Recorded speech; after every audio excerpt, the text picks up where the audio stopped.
मेरे प्रिय जिज्ञासुओं, आप सबों का बहुत बहुत धन्यवाद। आइए, आज हम लोग जानते हैं कि ब्रह्मचर्य का पालन कैसे होगा। जिज्ञासुओं, अध्यात्म जगत में ब्रह्मचर्य का बहुत बड़ा योगदान है और ब्रह्मचर्य आत्मज्ञान के बिना संभव नहीं है। जब किसी को आत्मज्ञान हो जाता है तब ब्रह्मचर्य जानबूझकर, जबरदस्ती, बाध्य होकर या विवश होकर पालन करना नहीं पड़ता, बल्कि आत्मज्ञान होने पर स्वतः ब्रह्मचर्य का पालन होने लगता है। काम शक्ति स्वतः शांत हो जाता है, वह आपके अधीन हो जाता है। आप काम के अधीन नहीं रहते हो, वह स्वतः शांत हो जाता है। शारीरिक संबंध का सुख का कोई महत्व नहीं रह जाता। हर शरीर में वह सर्वव्यापी सीमा रहित परमात्मा का भान होता है।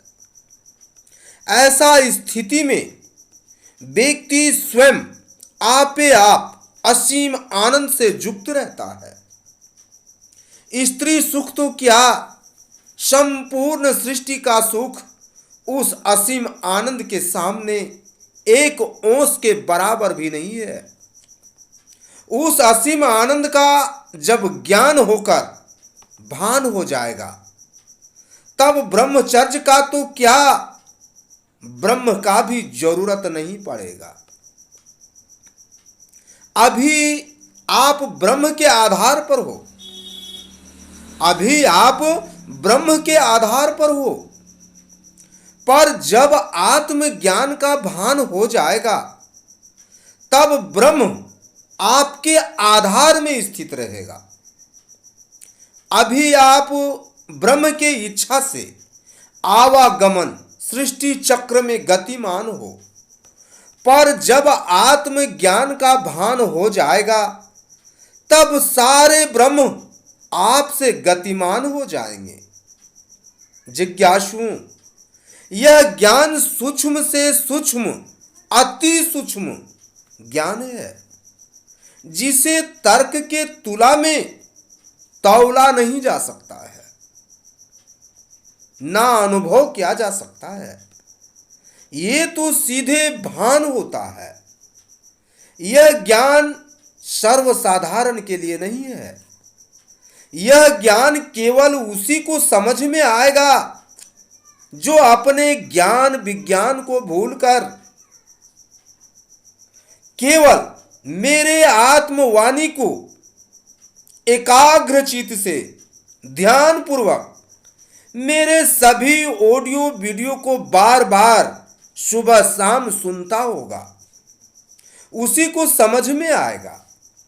जिज्ञासुओं, ये आत्मवाणी आत्मा का भोजन समझें। जिस तरह से शरीर को जिंदा रखने के लिए भोजन की आवश्यकता होती है, मन को जिंदा रखने के लिए इच्छा की जरूरत होती है। इच्छा ही मन का भोजन है। सृष्टि को जिंदा रखने के लिए कर्म का जरूरत होती है, क्योंकि कर्म ही सृष्टि का भोजन है। काल को जिंदा रखने के लिए मृत्यु की आवश्यकता होती है, क्योंकि मृत्यु ही काल का भोजन है। ब्रह्म को जिंदा रखने के लिए भक्ति की आवश्यकता है, क्योंकि भक्ति ही ब्रह्म का भोजन है। माया को जिंदा रखने के लिए छल, कपट, प्रपंच, झूठ आदि का जरूरत पड़ती है, क्योंकि ये ही माया का भोजन है। ब्रह्मा विष्णु महेश को जिंदा रखने के लिए सात राज तम की जरूरत है, यही इनका भोजन है। इस प्रकार हर कोई भोजन के माध्यम से ऊर्जा प्राप्त कर स्थित है। उसी प्रकार आत्मवाणी का सुबह शाम श्रवण करना आत्मा का भोजन के समान है। आत्मवाणी से जो ऊर्जा प्राप्त होगा उससे आप आत्म स्थित हो जाएंगे। आत्म स्थिति का भान होने के लिए मेरे आत्मवाणी को सुबह शाम श्रवण करना आवश्यक है। जिज्ञासुओं, आत्मज्ञान के बिना ब्रह्मचर्य का पालन करना असंभव है, क्योंकि व्यवहारिक जगत में आप ब्रह्मचर्य का पालन दृढ़ संकल्प के आधार पर कर सकते हैं, लेकिन भाव जगत में दृढ़ संकल्प कार्य नहीं कर पाता। कहने का भाव है कि दृढ़ संकल्प से व्यवहारिक रूप से काम सुख का विरोध कर आप ब्रह्मचर्य का पालन कर सकते हैं, लेकिन इसे ब्रह्मचर्य पालन नहीं कहा जाएगा, नहीं कहा जाएगा, क्योंकि भाव जगत में काम इच्छा सूक्ष्म रूप से छुपा ही रहता है। जब तक भाव में थोड़ा सा भी काम इच्छा है और भले ही आप व्यवहारिक रूप से दृढ़ हैं, शारीरिक संबंध नहीं बनाते हैं, या फिर आप क्यों ना एकांतवासी हैं, लेकिन भाव में थोड़ा सा भी काम इच्छा है तो आप ब्रह्मचर्य नहीं है। संपूर्ण सृष्टि में जिस दिन जिस किसी को भी पूर्ण ब्रह्मचर्य की अवस्था प्राप्त हो जाएगा, वह उसी क्षण उसी पल परमात्मा को प्राप्त हो जाएगा।